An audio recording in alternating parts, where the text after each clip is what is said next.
Welcome all you cool cats and kittens to another installment of 20cc's of Catnip. I'm your host, Dr. Purrington. Today I'm going to be bringing you some 1 vs 2 gameplay, but what we're really going to be talking about is the upcoming patch that's coming out March 10th. It's going to mitigate a lot of the issues that Night Hunters have been having in this game. It's not going to take away some of the bigger things that are going to take quite a bit longer to change, such as duping, but it's going to put in a couple of changes into place that are going to help alleviate some of the issues that come out of duping, such as flare spamming. Now, what I'm going to do is basically go over the big changes first. We're going to start with the humans, then go to the Night Hunter, and then we'll go into the littler things, the generic changes that are probably things you haven't really noticed too much. So, without further ado, let's begin. We're going to start with the humans, and we're going to start with a big one. Adjusted damage scaling. Now, I'm sure you guys have run into this situation before. You're fighting a human, and all of a sudden he one-shots you. Now, sometimes it's with the EXPcalibur glitch, which is a weapon that, if reforged, automatically one-shots the hunter. Absolute glitch, not intended. The developers are already stated they're going to fix it. But there's a couple of other weapons that can do it as well, and the nests in general tend to get one-shot all the time, whether it's by a Molotov or an airstrike. Now, there's going to be damage scaling across the board. All weapons versus the hunter, versus the zombies, the runners, the biters, the goons, and versus the nests are all going to do less damage. You're going to average around 3 hits, from what I've been told, to kill the Night Hunter. Now, this specifically is affected differently by elemental weapons, which are going to do a little bit less damage to the nests. Like I said, normally you can just one-shot them with a Molotov or an airstrike. That's not going to be the case anymore. Not only that, but if you use elemental weapons against the nests, they're actually going to hit back, which I think is a pretty cool effect. At the same time, if you use attacks against the nests when there are zombies around, it's going to aggravate all the zombies in the area, and they're going to come straight at you, which I think is good. It's going to turn the nests into sort of a little mini event of their own, so that the human's mission isn't just kill the Night Hunter and then one-shot the nests and keep moving. I think it's going to be a good change. I'm a little biased in that regard because I'm always a Night Hunter, but I'm happy with it. Next up on the list is another big one, an added cooldown for throwing flares.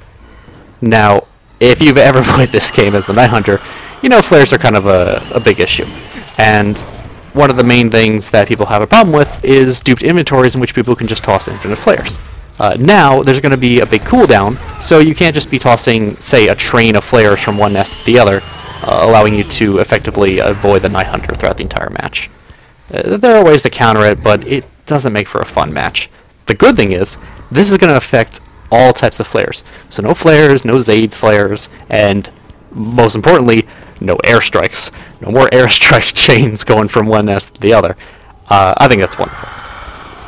Next on the list, there's going to be an increased height requirement for the drop attack. You guys know it as the death from above, to successfully connect against the hunter. This means that when the hunter, say, misses a tackle, or if a human just jumps even, a few inches above the Night Hunter, no longer are the humans going to be able to get off a death from above.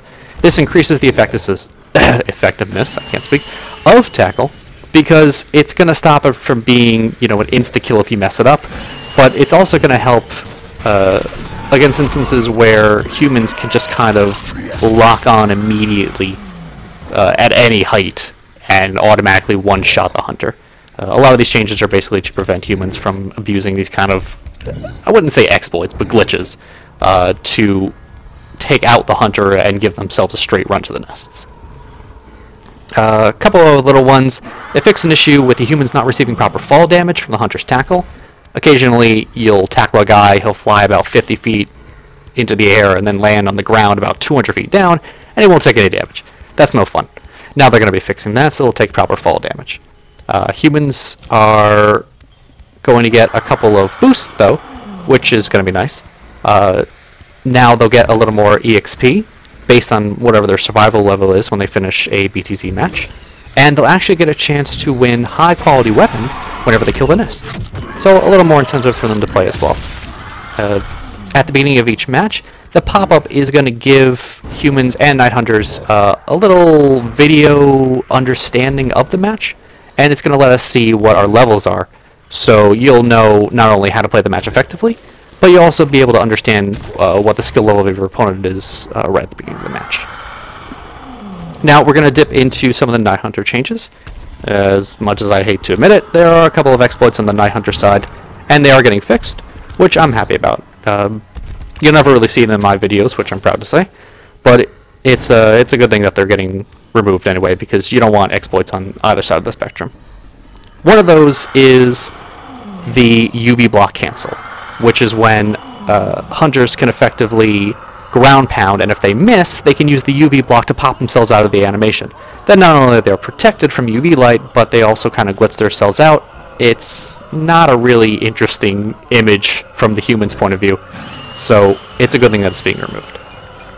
The other one, big one, is the infinite spit exploit, which is being removed, which is when if you have one empty spit and one full spit, you can kind of start the spit animation on one and switch to the empty one and just continuously fire it for infinite spits. And that's going to be taken away, which, again, I think is good. If one person's exploits are taken away, I think the other side's should be as well. Big one coming up.